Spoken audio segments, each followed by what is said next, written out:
All right, what's going on, everybody? Facebook and YouTube, and I'm glad everybody's here. Welcome to the live stream. Welcome to Marketing Stream Q&A. We're going to talk about a handful of really stellar topics today. Some PPC, some Facebook ads, some video marketing, just, you know, the full gamut, the full array of digital marketing. So if you are watching, I'm really glad. If you're watching now or the replay later on, either way, if you could right now, give me a heart, give me a like, just so we can try to pump up the algorithm on Facebook and on YouTube. If you're on YouTube, give it a little thumbs up too, just so we can show the love to the algorithm, and then Facebook and YouTube can try to promote this content so other people can dial in. And also, in addition to a heart and a like, if you would please give me a little comment, just say hello, let me know you're watching. If you have questions, make sure you put them in the chat, in the comments. I'm looking at Facebook and YouTube comments. So whichever platform you're on, just make sure you jump over there, ask your questions, and give me a quick little hello too. I want to know who's watching today, who's participating, and if there's a friend that you know absolutely should be watching right now. Just make sure you tag them on Facebook, on YouTube, text them, whatever it takes, right? Get them in on the conversation, and let's tackle this, because right now I am so bullish about the market. Talking to coaching clients every day of the week. Markets all around the US, Canada, worldwide. I keep hearing about just stellar reports of market activity, buyers and sellers, and just, again, the word is opportunity.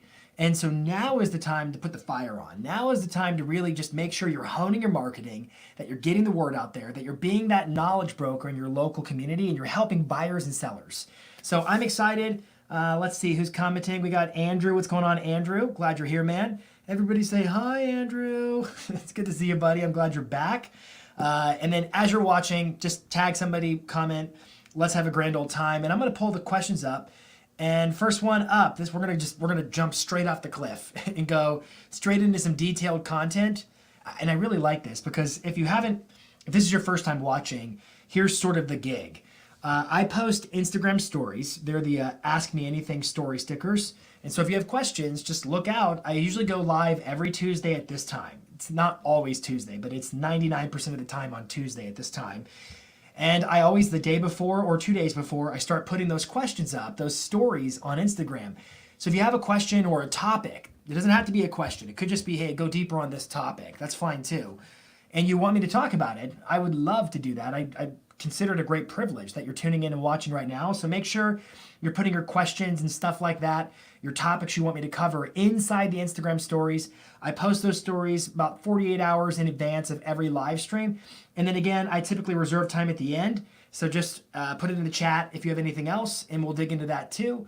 Whatever questions are on your mind, marketing and otherwise. All right, first one up is from Dusty Martin Realtor, who asks, targeting your farm / a hyperlocal market with PPC, meaning PPC means pay-per-click, right? So targeting your farm or a hyperlocal market with pay-per-click advertising, is it doable? That's the first part of the question. Is there an effective strategy? What types of ads? And so as always, again, if this is your first time, I kind of do the same thing every week. So I got all my questions typed up here. I will put this in the show notes at the end of our conversation today, just so you can have like succinct little ways to read through it. I'll put those on the Facebook post caption and in the description of the video on YouTube after the replay posts. So just look for those. But here's what I said in response to that question. I said, yes, Google Ads, which includes Google search. That's the typical stuff. Like I'm on google.com. Somebody types in homes for sales. Homes for sales. Somebody types in homes for sale, and that then triggers a keyword, right? To show your ads. It could be based upon other factors, right? But Google Ads is more than just Google search. It's also Google Display Network. Google Display Network, if you're ever surfing the web, just on random websites, and you see little ads on the sidebars, across the headers and the footers, little pop-ups, those little banner ads, or they're called display ads. They're put there by the Google Display Network, which is a network of 2 million plus websites that Google organizes. They're just random websites that boast pretty high numbers in terms of average monthly traffic, how many people are on the websites. And they then take those analytics to Google and say, hey, we'll give you access to our website for your advertising purposes in exchange for some of the cut. So as advertisers pay money to Google to put their ads on various popular websites, these websites themselves make some money. That's called the Google Display Network. Google advertising also includes, we're talking about PPC, which is pay per click, right? But it also includes YouTube, right? So Google's got they got four actually. They have Google Search, Google Shopping, which I don't normally cover. That's more e-commerce. They have Google Display Network, and they have YouTube ads. So the question is, targeting your farm or hyperlocal market with PPC, is it doable? And the answer is yes, it's doable. On any of those platforms, and in fact, I'll screen share here for just a quick second. Let me try to share my screen up, and I'll show you. Actually, let me read my answer, and then I'll do that, just so I don't miss anything. So I said, Google Ads, which includes Google Search, Google Display Network, and YouTube, allows you to target your campaign down to listen up, a 1 kilometer radius. 1 kilometer. That said, if you're running home search ads, for instance, those visitors, like if they're typing in homes for sale in Albuquerque, well, they may live someplace else. So if you're targeting a 1 mile radius, that's not really what you want to do per se if it's home search ads, because those are keyword triggered. But apart from that, you can absolutely target your ads down to a very tight, granular area. I think Google Display Network makes a lot of sense. I think YouTube makes a lot of sense because they're more content plays. Google search, yes, you can target down to a very small radius, but at the end of the day, it's like Google search is based upon people who are searching for your keywords. So the fact that they're in your location is great, I guess, but that doesn't necessarily mean they're of any greater intent for those particular keywords. And you always have to consider with any of these major advertising platforms. You got to ask the question, Dusty, are there enough eyeballs in my audience my targeting ad set or my ad group? Are there enough people there to use up my budget? Because if there aren't, what's going to happen is, and you might have experienced this, like you run an ad and then the ad gets approved, and this can happen on Facebook, Google, or any place, right? The ad gets approved and then it just doesn't use up your budget. The budget just sits there and you're like, why is my ad not running? And it's usually one of two reasons, or a combination. It's either because you're too cheap and you didn't give them enough money, and so they're going into the auction because, believe it or not, whether it's Facebook, Instagram, YouTube, Google Display, whatever, it's an auction. It's a competition, right? You're saying, I'm going to spend this much money per click or per impression or thousand impressions or whatever, but you're up against other people who are vying for the same people's attention. And so if they're willing to pay more, their ad shows versus your ad. So it boils down to, your budget getting used up boils down to, did I give the platform, Google in this case, enough money to be able to compete? And is my audience broad enough that there's enough space for Google or Facebook or whomever to do the work, right? If it's so narrow and there's just not enough people there, it's like you're going to lose again and again. So what happens is the budget just kind of sits there and doesn't get utilized, or maybe it runs for one day and not the next, and it just kind of staggers a little bit. That's typically due to a lack of a budget, too narrow of an audience. Let me share my screen real quick. Let's get to the question. And again, the question says, targeting your farm / hyperlocal market with PPC, is it doable? Let me share my screen and just show you that it is indeed doable. Hold on, didn't do that right. Share screen. All right, here we go. So I'm inside of Google Ads right now. I'm running a campaign and I'm clicking on location. And I just want to show you what the location targeting looks like. So you pull up, enter an advanced location search, and it's got two ways to do that. I can target by location or radius. So like if I did location, I could type in Donut Den, Nashville. Let's see if I can find it. Donut Den. You're not going to find it for me today? No. We'll target differently. Let's just do Nashville as a whole. So here's Nashville. I could target or exclude, right? That's the whole city, if you will. I think I did the DMA, yeah, which is called a designated market region area. It's more or less greater Nashville, right? I could X that off. I could also do a radius. And I can enter a place name, address, or coordinates. So here's where I meant to type Donut Den. So Donut Den, Nashville, so I can target here. So right now it's doing a 20-mile radius around the Donut Den. I could edit this, hit the pencil, and I could drop it down to a 1-mile radius, and there's a 1-mile radius, or I could edit again, and I could change it from miles to kilometers. Save. So you can see, like, you can get pretty darn granular. Now let's just zoom out a little bit so you can see what I'm doing here. And let's just do one more place. I'll say Burger Up in 12 South. It's going to be right over, oops, I did a 20-mile radius. Too much.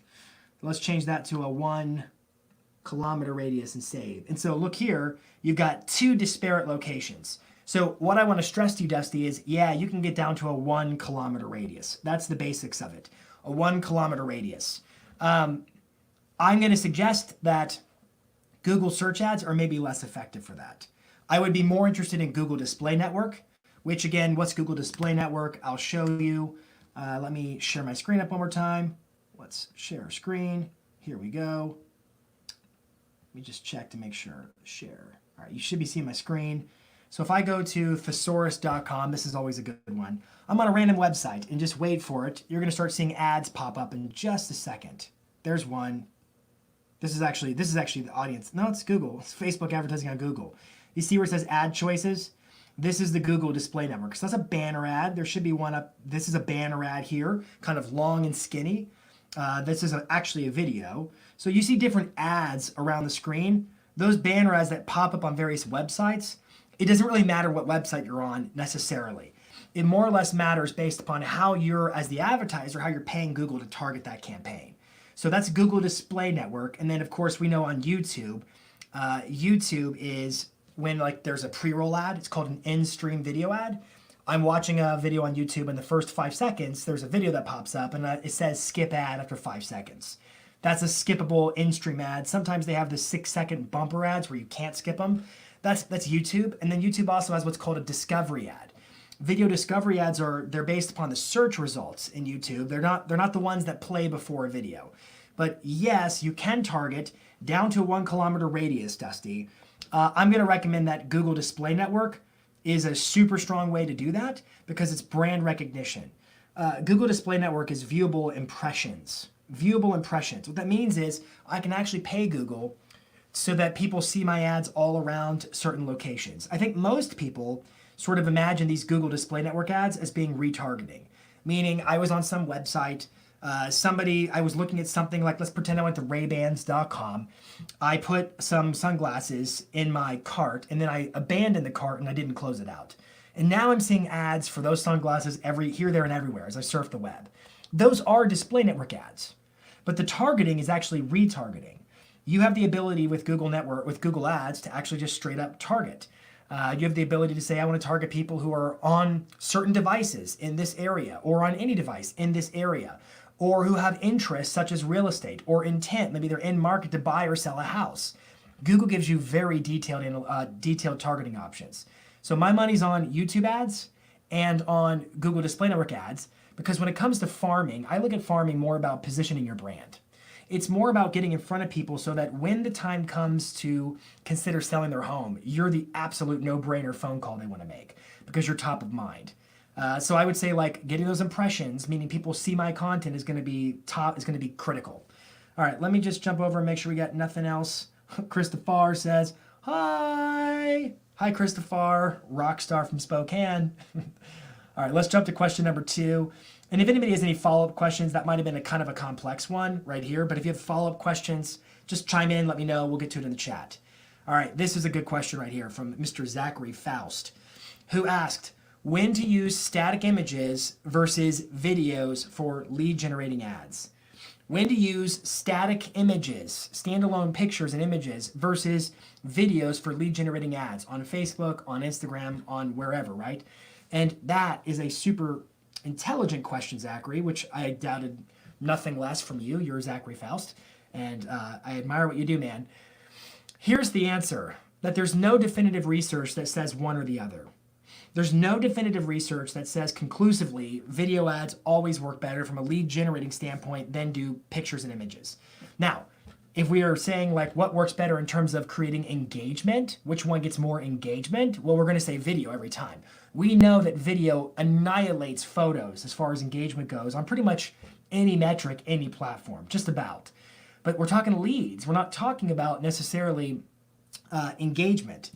And so here's what I would say to think about. And this is going to be sort of a qualitative answer. It boils down to what's the nature of your offer. Because end of day, whether it's a Facebook ad, Instagram ad, LinkedIn, or whatever, end of day, the media, that is the photo or the video, whatever you're using, the media, the purpose of it is to entice the viewer to click the button, the call to action button, and go to whatever destination you want them to go to, if it's a landing page or a lead format or whatever. But the media, the job of the media is to get the click. That's what it's meant to do, right? And so you have to ask the question, what's going to serve my purpose better, a video or a photo? Well, that depends on the offer, right? What's the offer I'm making? If I'm making an offer of, hey, come search for homes, I know you're in Delaware, Zachary. So Zachary's like, in Delaware, we got endless supplies of homes under $500,000, right? Well, the nature of my offer is that I've got all these listings for sale. And so because of that, I might suggest that a video, or rather a photo or a set of photos that shows lots of different listings may be more powerful because it connects more closely with the intended offer, right? Versus if it's a new listing of mine. Just listed, check out this beautiful renovation on the inside and out. I might show like a rapid fire, like flash, flash, flash, flash, flash, like a kind of a slideshow video or something like that. That just sort of teases the idea to make me, like, to whet my appetite to say, oh, I got to see that listing. So it boils down to, it's not that video or images works better. The question is, and it is a question, the question is, what type of media is most aligned with the intended offer? If my offer is to generically search for homes, and I am suggesting or insinuating there are lots of homes to search through, then photos may do better. If it's a particular listing where I want to showcase a certain feature of a property and kind of get you mouth savoring, I want to see more, then I'm going to say a video. I would also say test. Do some A/B tests and see which ones perform better so you can figure out in your market, based upon the types of content you create, what works better, video or photo. And in fact, in the Facebook Ads Manager, they make it really easy. On the campaign level, once you choose your objective, which you're going to choose probably like traffic or something like that, it has a button that says A/B test. And you could totally A/B test and allocate the budget evenly distributed between both of them and see which one performs better, and then document, right? If marketing were just push button marketing, there wouldn't be nearly as much research and education trying to help people figure out how to do better marketing. But the truth about marketing is, marketing, and like Peter Drucker said, all business is innovation in marketing, meaning it's an main ingredient. And so I would say test it. Now, I will give you a quick hack you might consider, and this is kind of pseudo related to the question, Zachary. And the hack is, when you're like running an ad on Facebook, and let's say that you use a video ad format, I would recommend that the video be either a square dimension or a 9:16 aspect ratio. That means it's taller, more of a portrait, than it is wider. And the reason for that is because most people are going to be on this. They're going to be on a mobile device. And if you're scrolling, I don't know if you've ever noticed this on Facebook in particular, but even on Instagram, if somebody has a video and it's tall, meaning it's portrait versus horizontal, it takes up more of your phone screen, which means there's less distraction. You're clogging up that person's full attention span, so there's less distraction to keep scrolling. If you're doing horizontal video ads, there may be like above and below, I might see other people's content, and that might trigger me to keep scrolling. So it could be, it's not necessarily video versus the photo. It's what type of photo, what type of video, what's the format. There are lots of little nuances to it, but I hope that makes sense. Like if you're doing a video ad, I may consider a square or a portrait over a horizontal, just because on a mobile device, I want to clog up that screen. I want to make sure that I eliminate other things people might see that would take their attention away from my ad, from my post. Just a little hack. And I suppose that doesn't really just apply It doesn't just apply to your ads. It's just your content in general. I think we're moving into a portrait optimized social media environment, which means capturing is going to be more difficult because now it's like, okay, now I got to create YouTube content where it's not portrait focused at all. And now I'm starting to get into, which this is a question we're going to get into, I'm sort of getting into dividing up my content across platforms. And so at a certain point, you're going to draw a line in the sand and say, enough, I can't optimize anymore, right? It depends upon where you are in your business. All right, let's peek at the chat. Steve Conley, always be testing. True gangster right there. Always be testing. Let's jump over to Living in SI. Facebook stories, they seem confusing. What's the best way to approach them? Here's my answer, just like you do Instagram stories.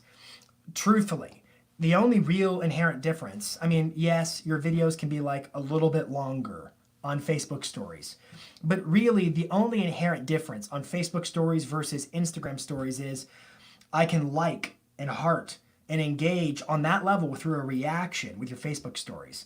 So my honest opinion here is, look, just do your Facebook stories just like your Instagram stories, only you may want to consider actually creating stories in Facebook from time to time. I, like many others, fall victim to, I gotten used to creating my stories on Instagram. I just let my Instagram stories sync over to Facebook and I never think twice about it. And so my thought to you is it's another place to get engagement. Where is your audience at? Are they more active on Facebook, on Instagram? Because ultimately that should govern where you place your focus, right? You want to focus on where your people are. Where's my tribe? Where's my audience, right? But if it's Facebook, man, I would be leaning into stories hardcore. And what I've also noticed, and I actually, believe it or not, Zachary Faust and I were doing an interview. He was the last question for Marketing Edge a couple weeks ago. And we were discussing this very thing right here with Facebook stories, that on your personal profile, your Facebook personal profile, we're seeing stories do really well in terms of engagement. And I'm gonna suggest that if you're creating the stories and you're utilizing the different types of widgets and gizmos and interactive components, the different elements that Facebook offers you, polls and charts and clickable elements, if you're doing it from within Facebook, you're probably gonna get a little bit more of a boost just because you're using their tools in their platform. Even though they own Instagram, I'm just saying every now and again, try creating the posts, the stories that is, inside of Facebook, specific for Facebook. Even if it's a carbon copy of the same thing you put on Instagram versus just letting it sync over. That's my 10 cents. But the main difference is you can like and heart them. Otherwise, treat them the same as Instagram. I hope that is easy enough for you to grasp. Let's keep going. This one's a good one. Jody Tickner asks, how best to target international buyers? How best to target international buyers? All right, so we're talking real estate for a little bit here. I want to actually read you what I wrote. Here's what I wrote, Jody. I said, that's the beauty of keywords. It doesn't matter where a person is. It matters how they search. So in other words, get that straight. Like this goes back to Dusty's first question, which was targeting your farm, hyperlocal market versus, is it PPC? Is it doable, right? That was a really, really poor reading. Let me try that again. Dusty had asked earlier, targeting your farm / hyperlocal market with PPC, is it doable? What's an effective strategy?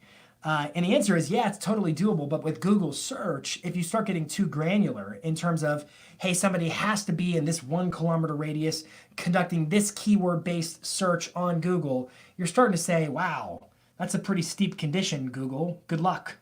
Versus letting the keywords be sort of the traps, not the traps, that's kind of the wrong word, but the way that people are brought in. They're the triggers, right? So it doesn't matter if they're in Europe, if they're in Australia, it doesn't, South America, wherever they might be, right? So long as they're searching your keywords. That's the beauty of the keywords, right? So long as they're searching those keywords, they're going to trigger your ads quite possibly. But here's what I wrote. In addition to what I already read, I said, use Google's keyword planner and Google Trends to identify terms and queries that relate to international searches. What do I mean by that? What I mean is, one, Google offers some free tools. One tool is called the Google Keyword Planner. Now, right now, I'm talking about Google search ads, okay? So the question is, how do I best target international buyers? And out of the gate, I said that's one of the best parts about PPC, because PPC is keywords, right? People go to Google and they type in homes for sale in Rancho Cucamonga, or whatever it is. And it doesn't matter where they are. so long as they're searching those keywords, right? That's the beauty of PPC advertising on Google. It could be Bing or Yahoo too, right? So long as you're using those terms. Here's the challenge, is if they have a different alphabet, if they use different search terms, other than your normal PPC terms, which is why I would recommend using a tool like Keyword Planner, which Google offers for free, or looking at Google Trends. Google Trends won't be nearly as specific as the Keyword Planner, but you want to understand, like, how are people searching?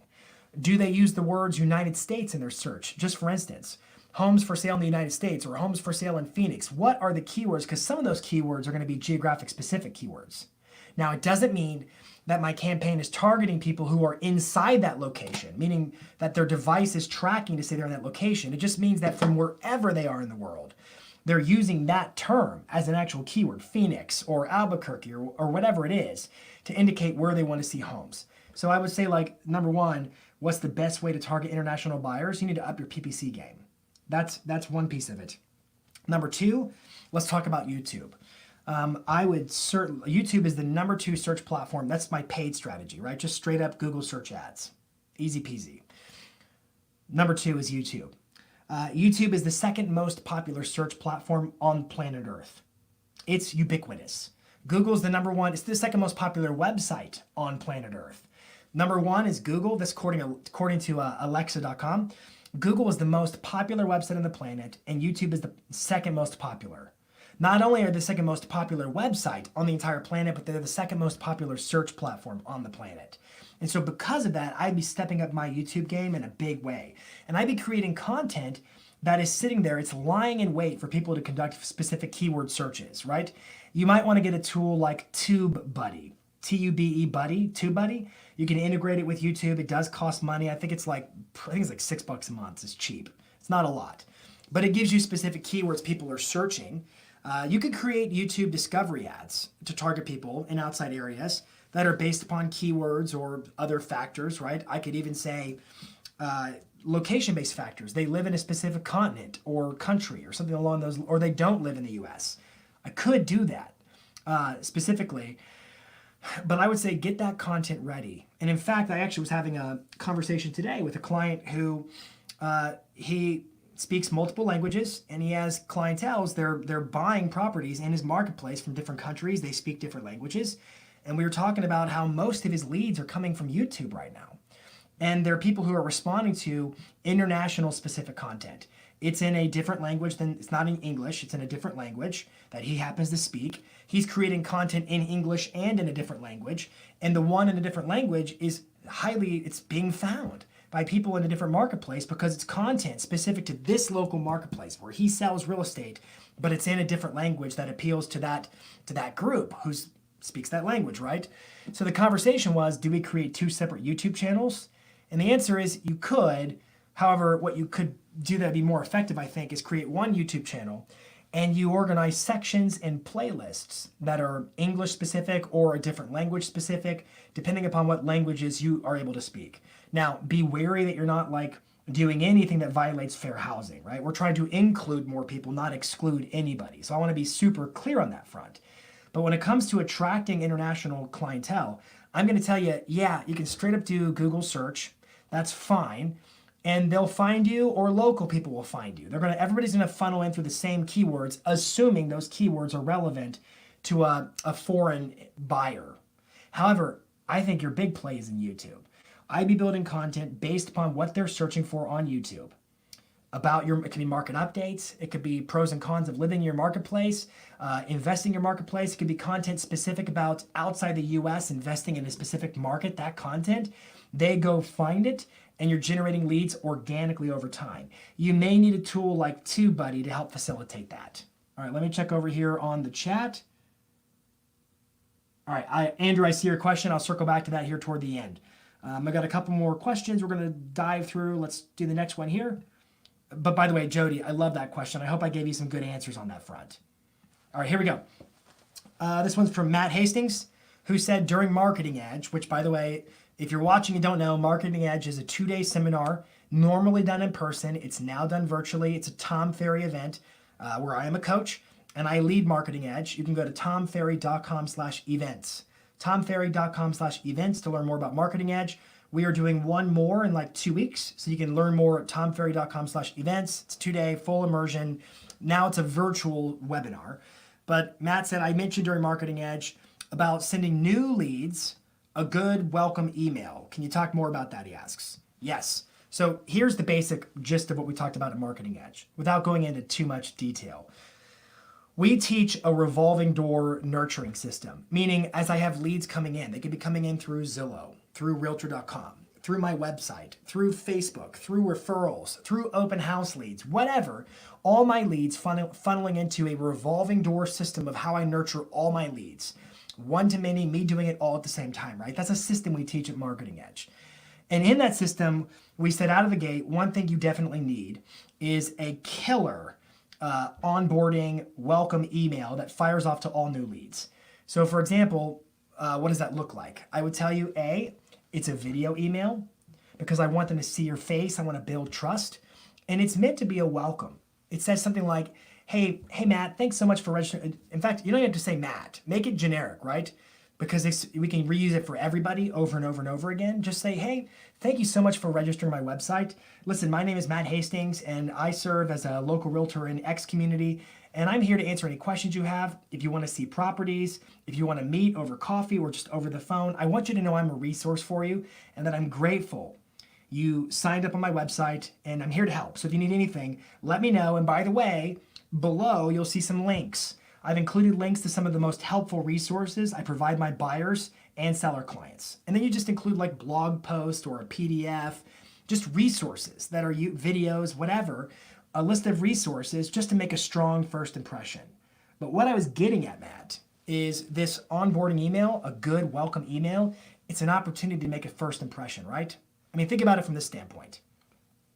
If you're running home search ads on Facebook, on Google, wherever, and people are clicking the button and they're going to your website to search for homes, they probably don't really even notice or care that those ads came from you or that it's your website.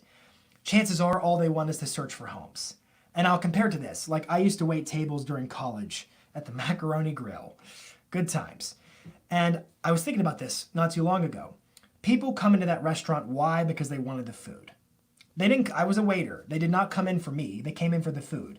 But if I was a good enough waiter, some tables would come in and they would request for me by name, right? Think about your lead generation. Leads are coming in, why? Because they want to search for homes. You are not a factor in their thinking right now. They're just searching for homes, right? So the job of your nurturing, the job of an email like this, is to make a first impression and say, you're searching for homes here, make the connection that that's my website and I'm here to be a resource. You've got to make that connection so they understand why they're hearing from you. So that's the main purpose of this email. But ultimately, if your nurture campaign, emails, social media retargeting, and all the other stuff, right? If it's awesome content, it's going to be like that waiter where people come in and say, hey, can I sit at your table, right? They're coming in for the food, just like leads are always going to come in to search for homes because that's what you do. You sell homes, right? They're always going to come in for that reason. But man, if you can build the brand within the hearts and minds of those people so that they choose to work through you when they buy a house, they work through you when they sell a house, that's when you're in a position to really dominate. And it needs to be the focus of how you approach lead nurturing, conversion, and so forth. Because right now, most of these leads, they're running ads on they're typing in searches on Google, homes for sale in Albuquerque or whatever. Search, click the link. They don't know you, right? So this email, it needs to be a video so they can see your face, hear your voice. You need to welcome them, thank them for joining or registering. Don't push them, right? Just say, hey, I'm here for you on your terms. Let me take care of you on your terms, right? You want to order the whatever, you order the whatever, right? But you're there to serve them. And if you can use this as sort of that first impression and sort of the anticipation of what they can expect as far as your future emails, future nurturing looks like, you're going to be in a strong position to win the conversion game. All right, let's do another one. This one comes from Jamie L. Parrish. Jamie asks, hey, and by the way, I got one more after this one. If you have questions or if there's a topic we haven't covered, put it in the chat. Get in the chat now, okay? Jamie asks or says, we can't hold client parties, but would still like to spend $2,000 on our clients. Any ideas? Jamie, I think that's a good question. I think there's a lot of people who are in the same position right now where because of the pandemic, because of stay-at-home orders, like, no, you can't really do a party. Now, I don't want to speak too generally because I want to recognize that different markets have different rules and regulations, and I'm not here to tell you what you can and can't do. I'm not your authority on that front. Number one, you need to obey the rules. Whatever your market says you can and can't do, those are the rules. I don't make them. I just suggest that you follow them. So I'm gonna answer this question as if what you're saying is true, that we cannot hold a client party now or in the future. Although I would say at some point in the future that may change. I don't know when it might change, but it might change. And if it does change, I have always been a huge fan of event-based marketing. A lot of my clients, a lot of the best agents in the real estate industry in the US and Canada and elsewhere, man, events have always been a huge staple piece of their marketing. And so I'm not going to just give up on events. At the same time, I recognize limitations right now. So that being said, let's say that you can't do an event. Where do I spend the $2,000?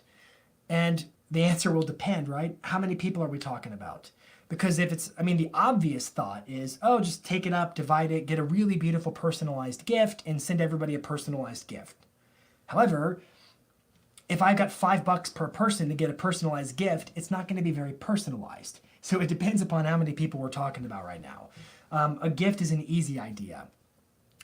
I would say to you, you could also consider, well, now that I can't do events, assuming that's true, now that I can't do events, what different components of my marketing mix are having the biggest bang and the biggest impact when it comes to reaching out to my sphere of influence, my past clients, the people whom I would have invited to my event in the first place? And I'm willing to bet that a lot of you might say social media marketing. In fact, that you might say video marketing. And I'm having a really, really good success rate in terms of being in front of people, being top of mind through video marketing.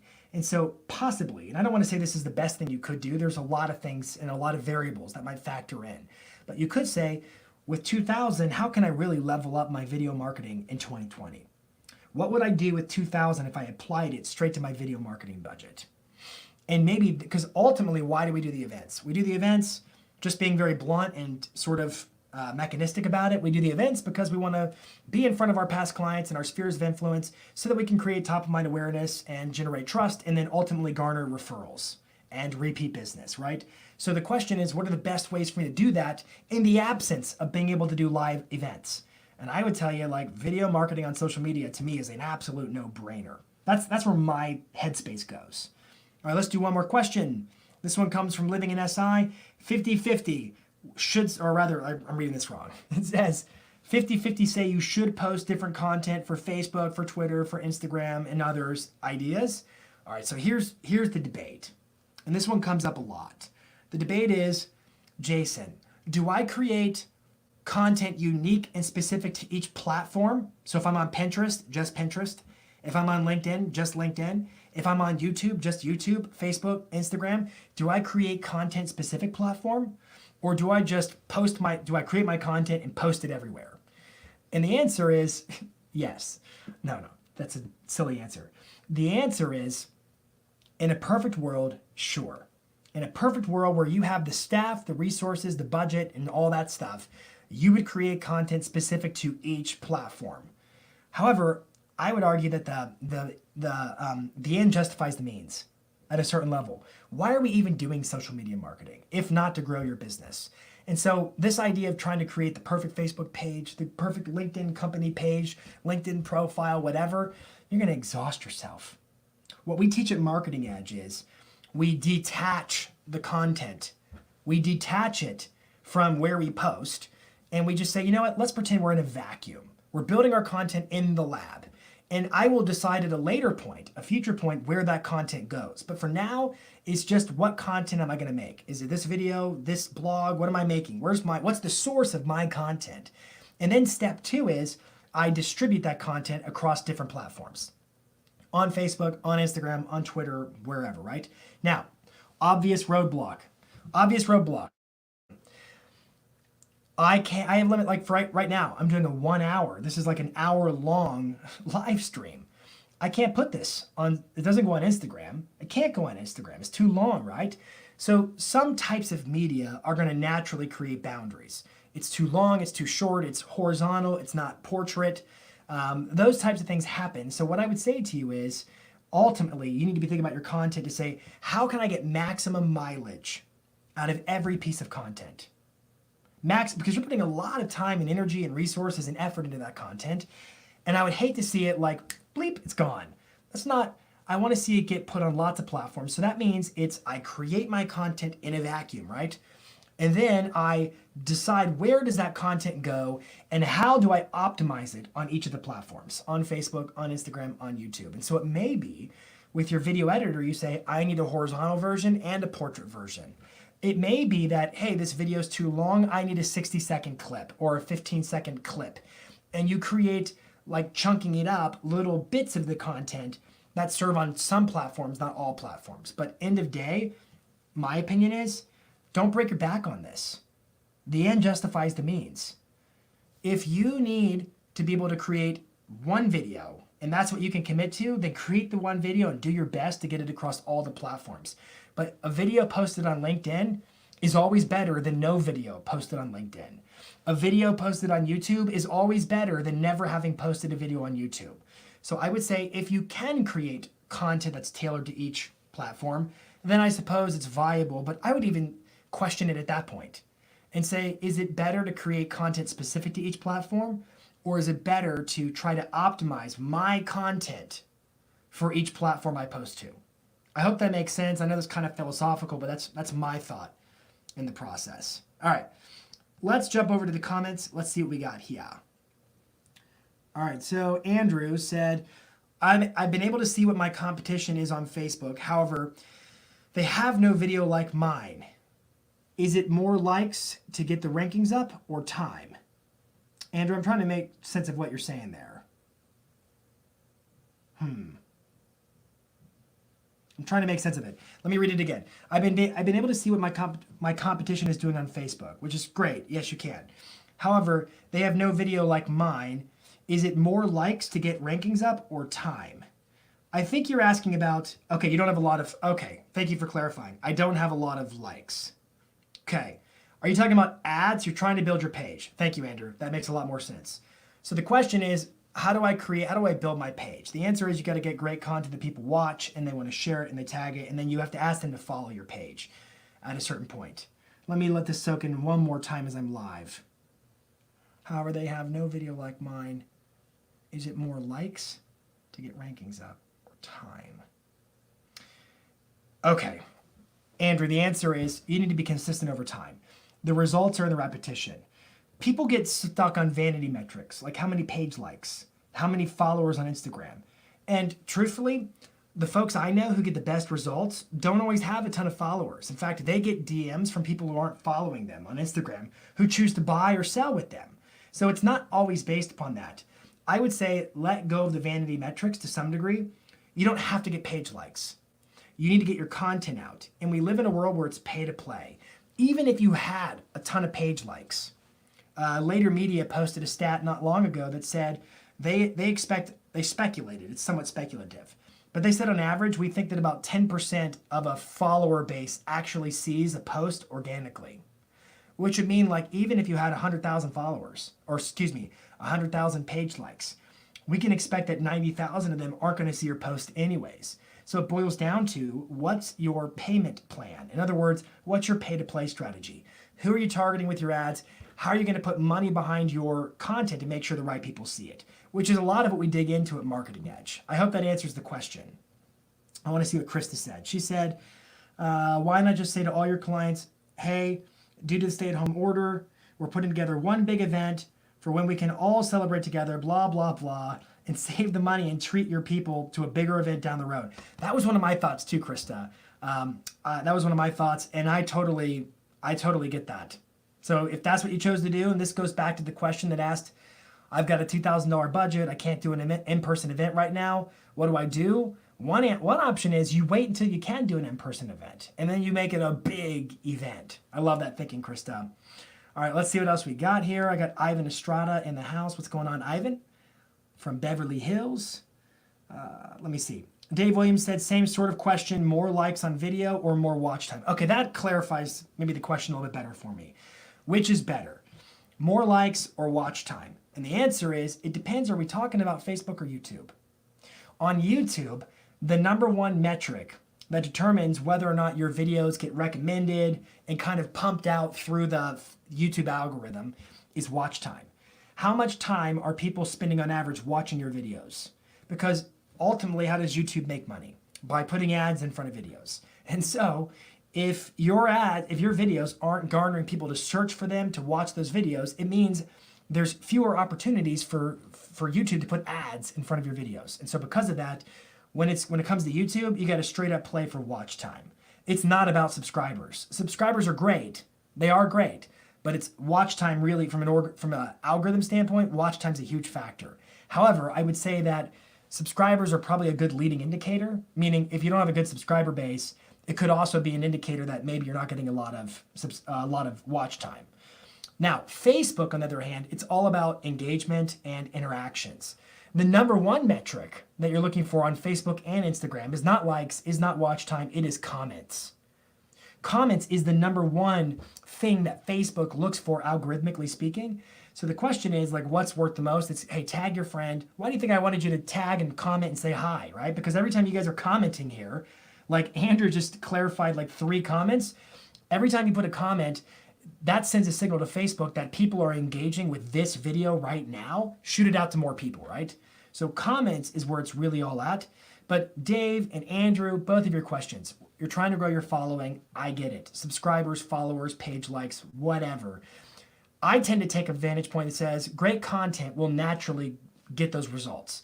If you produce great content on a regular basis, you will get more followers. You will get more page likes. You will get more subscribers. But it boils down to, what's that content? What videos are you making? How often are you making them? When are you blocking out your calendar to get that work done? Because if you're not creating great content, then there's nothing there for people. I hope that makes sense. All right, let me keep rolling. Steve Conley. Man, you got all the lines today, my friend. Likes don't pay the bill, conversions do. Mic drop. I love it. All right, last chance. Any other questions or comments? Because if not, you'll have to wait until next week. We'll do another one of these in a week from now. Usually we're doing these on Tuesdays at 3:30 p.m. Eastern Standard Time. Drop your questions in on my Instagram stories. Send me a DM, send me a private message on Facebook, whatever. I want to make sure I'm adding as much value as possible in terms of answering questions, exploring topics, all things digital marketing. That's what Marketing Stream is all about. Looks like we're done for the day. You guys are awesome. Thank you, thank you, thank you. Have a wonderful day, a wonderful week, and go sell some houses and grow your business and be successful, because right now markets are hot. All right, have a great day. Adios.